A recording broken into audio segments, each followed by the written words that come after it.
gars, aujourd'hui on se retrouve pour une nouvelle vidéo sur Minecraft. Donc je serai tout seul en solo. Donc aujourd'hui je vais vous présenter vite fait tous mes paramètres les plus importants de Lunarclips, ceux que j'utilise et que certainement vous devez les utiliser. Je montrerai donc mes paramètres et tout. Je ne rentrerai pas trop dans les détails de tous les paramètres de Lunar, et de toute façon il y en a tellement. Je montrerai juste ceux les plus importants.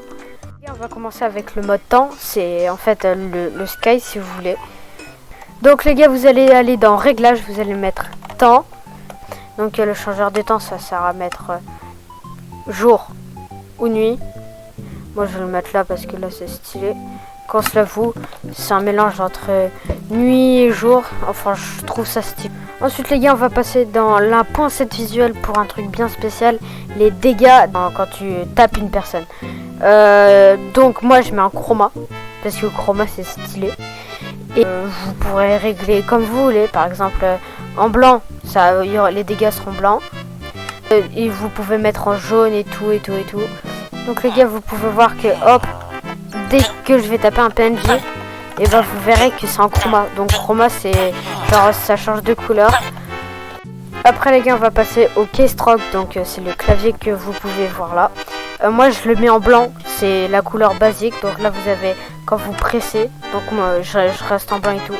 Vous avez le texte, vous avez le carré. Si je mets comme ça, genre ça serait beaucoup plus moins voyant.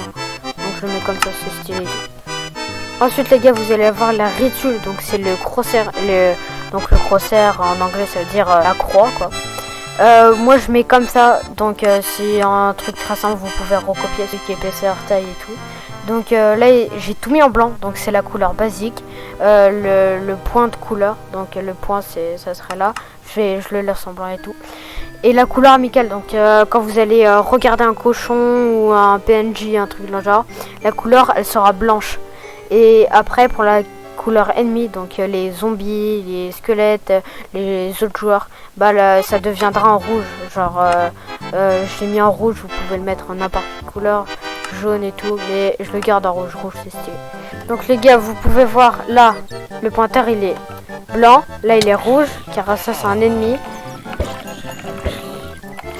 Et donc c'est plein de trucs comme ça. Par exemple le cheval, comme c'est pas un ennemi, il restera blanc. Genre c'est pas un squelette, c'est pas un joueur, c'est amical et ça va être coupé en montage.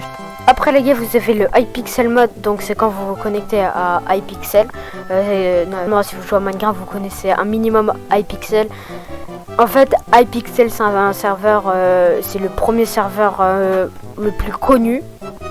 Donc là c'est plein de trucs bêtes, genre c'est les auto GG et tout, ça c'est votre level et tout. Les gars, je me suis connecté à Hypixel, donc vous voyez que mon level, il y a le level, donc si je le désactive, bah on voit plus mon level. Et si je le réactive, on voit mon level. Donc là vous avez en rouge le level et en noir le level, donc moi c'est 58. Après il y a aussi un multiplicateur de particules qui est très utilisé dans le PVP et tout. Donc en fait ça va multiplier vos particules. Moi je le mets là parce que sinon ça fait un peu trop. Et en fait quand vous allez taper un joueur, et si je le désactive, il n'y a plus les particules. Ensuite en mode c'est le bloc outline, donc c'est le contour du bloc. Moi c'est en noir, donc c'est la largeur. Moi je laisse comme ça, c'est stylé comme ça. Ensuite vous avez le regard libre, donc moi c'est le R, je n'ai rien coché là-dedans. Et en fait ça te sert à faire ça, toujours en avançant, en faisant tes trucs et tout. Et donc c'est très utilisé si vous êtes sur un pont, par exemple comme ça, et que vous voulez voir s'il y a un ennemi qui arrive, vous allez faire comme ça et sans en fait vous arrêter et être comme ça.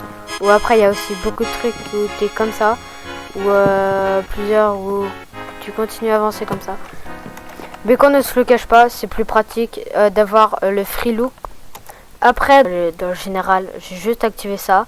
Le menu d'amis, je l'ai pas désactivé parce que je m'utilise un peu pour parler avec mes potes. Donc ça c'est les cosmétiques. Donc les gars, on va se retrouver maintenant pour le Fulbright. Donc le Fulbright il va se trouver dans réglage dans performance. Donc là je l'ai désactivé, mais sinon je le laisse activer parce que en fait le Fulbright ça sert à voir la nuit pas trop sombre. Donc c'est comme si c'était le jour, mais en fait c'est la nuit. Je sais pas si vous avez compris, mais on va faire un exemple.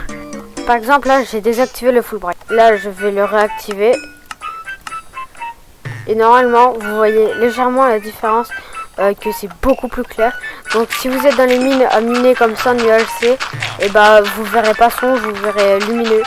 Après ça peut être dangereux parce que vous allez peut-être pas avoir le réflexe de mettre des torches pour pas que les mobs ils spawnent. Mais bref, c'est un mode que je recommande particulièrement dans les UHC. Vous mettez ça parce que si vous mettez pas bien les enchantements, on verra à peine ça. Donc regardez par exemple, hop hop. Performance et les enchantements, si on met toutes aucune, alors qu'en fait vous êtes protection 4 et vous verrez pas, donc ça c'est perturbant. Et même l'épée là qui est Sharkneck 5 et Power 5, là vous voyez rien. Donc je vous recommande fortement de faire ça, ce serait dommage de pas.